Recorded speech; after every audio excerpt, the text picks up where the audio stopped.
What I'm going to review today is this stuff here. It's Plastex for plastic and fiberglass. Hopefully I'm keeping this in view where you can read it. Anyway, works well for this plastic, or at least decent enough. It's not quite perfect, but you know what I'm going to do. I'm going to step away and get a clamp because I forgot to get one. It's going to make life a little bit easier. So I found that, you know, a Dremel partway through, I use this little tiny bit. Hopefully that'll come into view.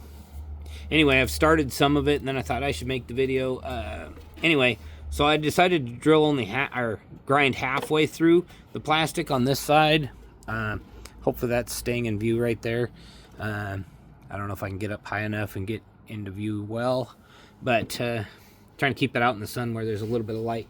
Anyway, if I put this here and put a clamp on it, I think that I can get the best, flattest repair. So what I'm going to do there, I've kind of got it. I'm going to bring this back around and hopefully keep that. Got to get down a little so I'm in view. Sorry, I'm just not a professional with this whole thing. But anyway, I started it. You can see where I've dremeled that all out.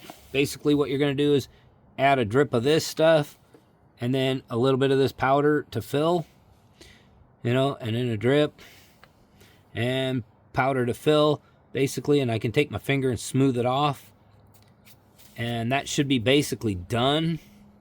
So I'm going to add a drip back here right next to the clamp and add a bunch, and then come back and add a drip or so here of that.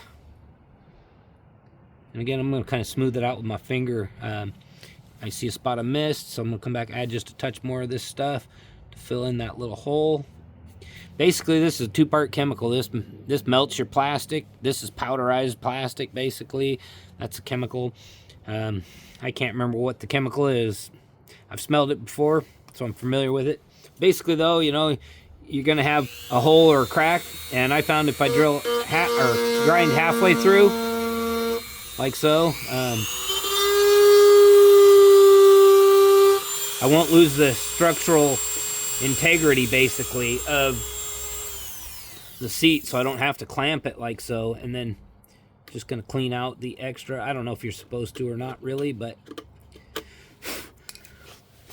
I would like as much out of there as possible. Anyway, put one drip in there, you know, same thing, and I'm going to just fill it full of this powder. And later this can be sanded once it's cured and dried all the way. I've done the same, you know, over here. You can see it's fairly quick. I will have to go back and add a little and after I sand and whatever over here. You could potentially, I'm going to leave that clamp on there. It's still flexible enough. It hasn't cured all the way. So, I mean, you could come back and trim this a little bit before the plastic becomes rock hard with, say, like a razor blade. I hope I'm still in view. Okay, I am. But basically, that's about it. That's how you would do a repair on something like this. And this kit that I bought, it's 30 grams of this plastic and 50 milliliters of the activator. Basically was this kit, I think I paid like $42 or something at the time I bought it. I don't know what it'll be now. But it seems to be working okay on the other repair that I've done. Again, here's this side. I have done partially cut into both. So what I'm going to do is just add me a little drip in here and come down and add some of that.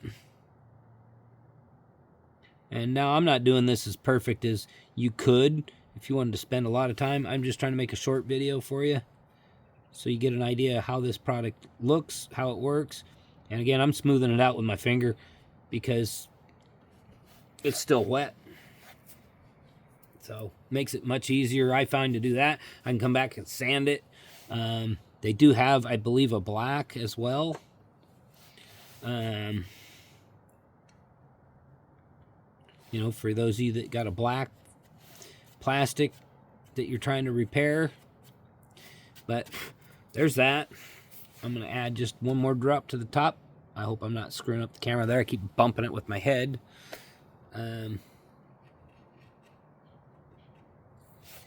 But anyway, that's pretty much all you've got to do to repair your plastics.